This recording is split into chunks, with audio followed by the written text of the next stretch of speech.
Welcome to Sib Spot. Today's episode is about entitled parents. Our first story is by Penny User 1. Entitled Mother is mad that I bought a pool. This is about my aunt. With my last post, it was about sandals. This post, I literally spent another $50 on a kiddie pool and posted it to my Facebook saying, "Bought my girls a pool." The "my girls" part was about my daughter and my niece because I babysit my niece a lot, so obviously it's for her as well. My aunt messaged me saying, "It would be nice if you included me and my kids as well. We never get invited over like sister-in-law and her family. It shows you don't care about actual family." I literally babysit for them 5 days a week, and of course they come over a lot. My sister-in-law has literally helped us in so many ways, housing us, feeding us, and she literally jumps when we need help. My aunt does absolutely nothing for us. Laughing my butt off, I'm already low contact with the aunt. I haven't responded to her since I brought her out of town. Just because you're family does not mean you're entitled to use other people's things, and this is a kiddie pool. Come on, it's tiny. It's this little itty-bitty thing for them to cool off. Our next story is by Anakin Slywalk. Entitled Mother wants me to watch her kid while she goes grocery shopping.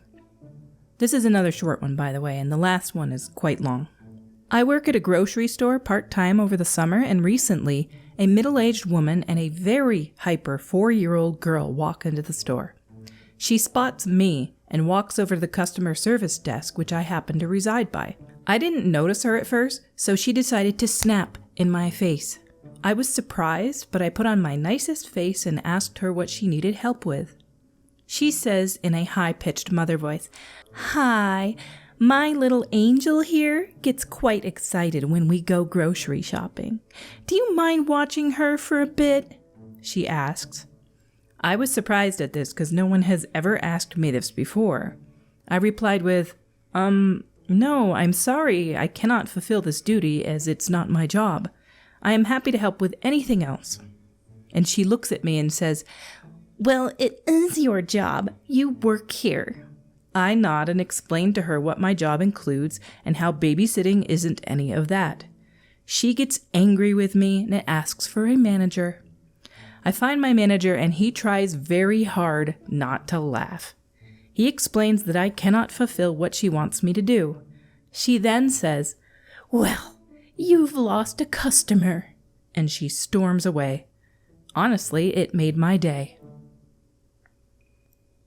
This is the second time I've actually seen somebody ask for somebody else to watch their child. Another one was at a restaurant. They asked the hostess. They wanted their kid to be taken to the bathroom because they didn't trust anybody with their dog, and the dog couldn't go into the bathroom. So it's not that uncommon that this sort of thing happens, but I've never witnessed it, thankfully. Can you imagine? If this is the type of customer they're going to be, they don't want them back. And our last story, which is a little bit of a longer one, is by Tanning Tanner 11. My horrible mother-in-law is homeless, and my wife and I don't care.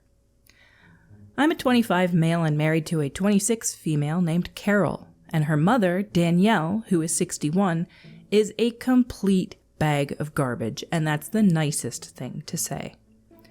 During Carol's childhood, Danielle would always belittle Carol and manipulate her into the most BS stuff, mostly always claiming that her father abandoned them in Colorado to seek fame and fortune in California, and refusing to pay child support, whereas she would actually spend said child support on her own self, buying books and clothes and not supporting her daughter.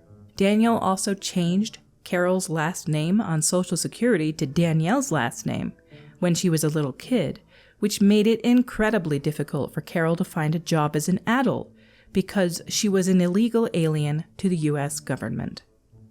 That meant she had one last name on her birth certificate and a different last name on her Social Security card. Danielle also had a very bad job that didn't pay the best and had to get an apartment with Carol under Carol's name because Danielle had bad credit and Carol had a 0 credit score because she was 18 at the time and didn't have her own bills to pay.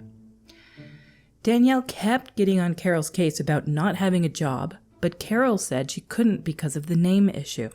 They ended up getting evicted due to failure to pay rent because Danielle's job wasn't enough to pay for a luxury apartment and had to move in with Grandma. Danielle later lost her job during COVID and has been unemployed ever since. There's way too many scenarios about how Danielle will take advantage of her own daughter, but I don't want to bore y'all with the details. Anyway, on to the story. Back in late 2021, when me and Carol were engaged, she wanted to join the U.S. Navy. She got her name changed to her father's last name on the Social Security to match her birth certificate, and even gave her recruiter child custody papers to prove her name.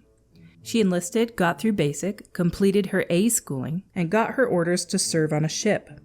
We got married in September 2022 before she was shipped to Virginia for her new orders. While Carol was serving and I spent time packing my belongings to move out to Virginia myself, I learned that Danielle was going to therapy to possibly move on, or so I imagined.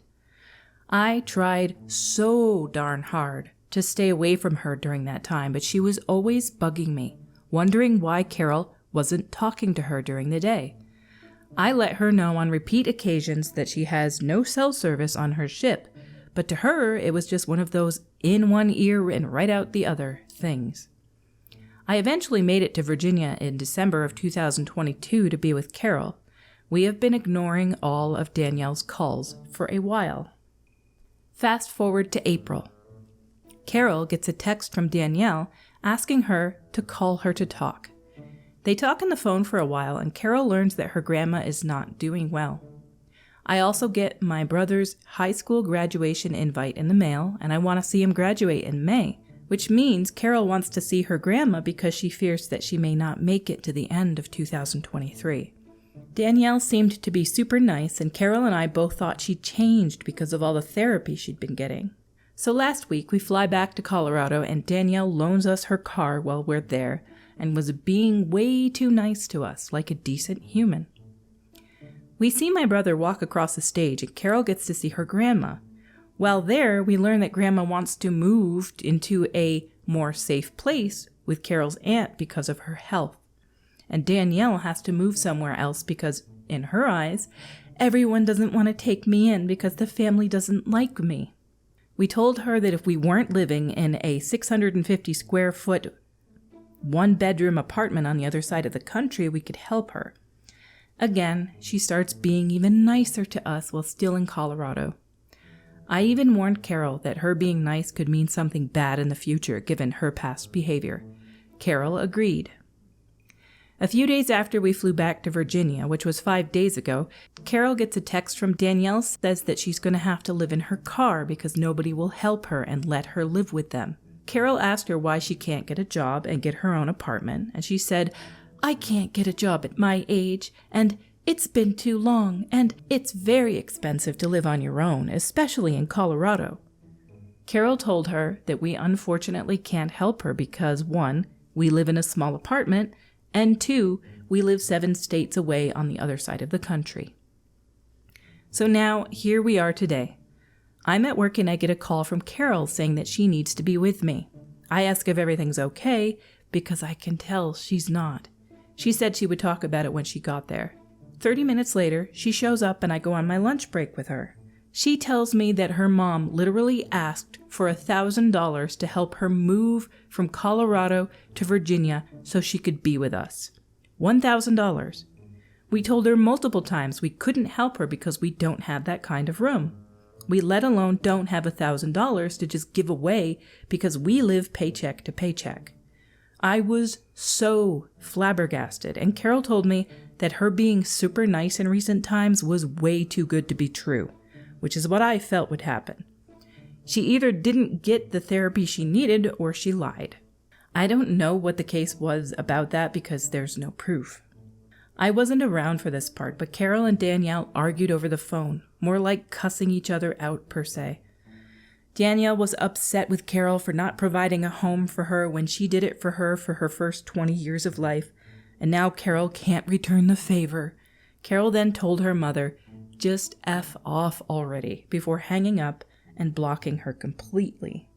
Danielle is now homeless and living in her Nissan Sentra, but we couldn't care less. All those years Carol had to endure due to Danielle's entitled and narcissistic behavior is now biting her in the behind, and nobody wants to live with her because of this, because she only cares about herself and knows what she's doing is wrong and doesn't care. I personally and honestly don't care if she expires. Ooh, that's a bit much. I have mixed feelings on this one because she didn't support her child a whole lot, but I don't see a ton of abuse in this. Just, I guess, some financial neglect and some narcissism. She believes that she did nothing wrong. I don't see that she changed her name on the Social Security to hurt her in any way. It was probably a pride thing with her. If not, she wanted to remove him from her life in any way. Like, the thing they're complaining about is that she had a bad paying job, that she changed her name on the Social Security, that she didn't support her daughter more, that she bought books and clothes, that she has a bad credit score, and she was unemployed for a time. I don't know. They say at the end of the second paragraph that there's way too many scenarios about how she would take advantage of her daughter. I don't see a lot of that in the first mentions. I just see a little bit of neglect. I almost feel bad for the mom in a way. But you don't just force yourself on other people and say you're too old to get a job. Get one. They can't take care of you too. They're poor as well. This would not be a good living situation. Like I said, I've got mixed feelings on that one. I don't feel like there was a lot of solid bad behavior on the mother's part. Just not behaving quite as an adult should, I guess. Well, those are the 3 stories that I've got for you today, guys. Hopefully the last one wasn't too much of a downer. The person was pretty severe at the end. They really do not like their mother-in-law. But what can you do? Anyway, until we meet again, have a foxy day.